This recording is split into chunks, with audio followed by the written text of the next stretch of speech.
So you have seen examples of merging branches. Now, in the real world, quite often when we merge branches, we run into conflicts. Conflicts happen when the same line of code has been changed in different ways in two branches, or if a given file is changed in one branch, but is deleted in another branch. Another scenario is when the same file is added twice in two different branches, but the content of this file is different. In these cases, Git cannot figure out how to merge the changes. So it will stop the merge process, and that's when we need to jump in and tell Git how we want to proceed. Let me show you a real example. So here on the master, let's create a new branch called bugfix/change password. Now let's open change password.txt. Here on the second line, let's say change in the bugfix branch. Save the changes. Back in the terminal, let's add this to the staging area and commit it.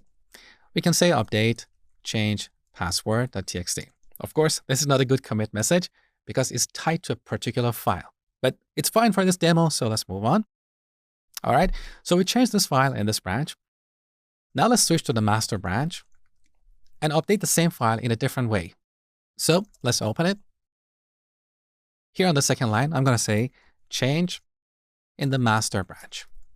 All right, now back in the terminal, let's add this to the staging area and commit it with the same commit message. So now this file is changed in different ways across these two branches.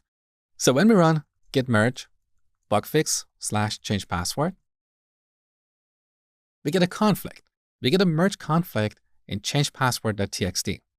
So Git stopped the merge process, and now we have to jump in and manually combine the changes. Also, as you can see over here, we are in the middle of a merge process. So let's run git status. Look under unmerged paths. This is where we can find the conflicted files. So both our branches have modified change password.txt. Now, this is a very simplified example. In a real-world scenario, you might have more than 10 files listed here. Basically, the more your branches diverge, the more conflicts you're going to have. We're going to talk about this later in this section. For now, let's just see what you need to do when there is a conflict. So we're going to open change password.txt. Look what's going on here. The first time I saw this, I was like, what the hell is going on here? But this is very simple. Here we have markers that represent the changes in the current branch and in the other branch. So over here, we have these markers. In front of that, we have head, which points to the current branch. In this branch, which is the master branch, we have introduced this line. Now, after this, we have this divider. And below the divider, we have the changes in the other branch. So that is this line over here. And after this, we have the marker for the other branch, bugfix/change password. Now, in a real situation, you might have multiple conflicts in the same file. So for different chunks of code, you're going to see these markers. Now, let's see what we can do here. Here in VS Code, we have a few options. We can accept the current change. If we click this, all those markers are gone, and we are left with the change in the master branch. Let's undo this.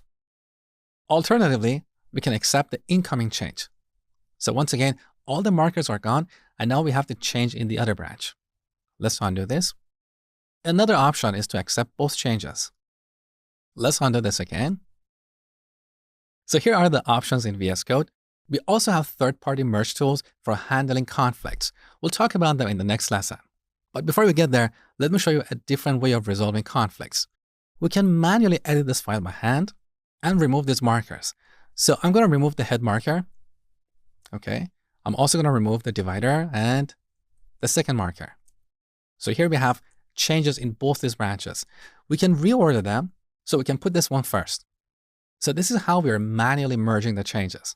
Now just remember that ideally, you should not introduce new code here.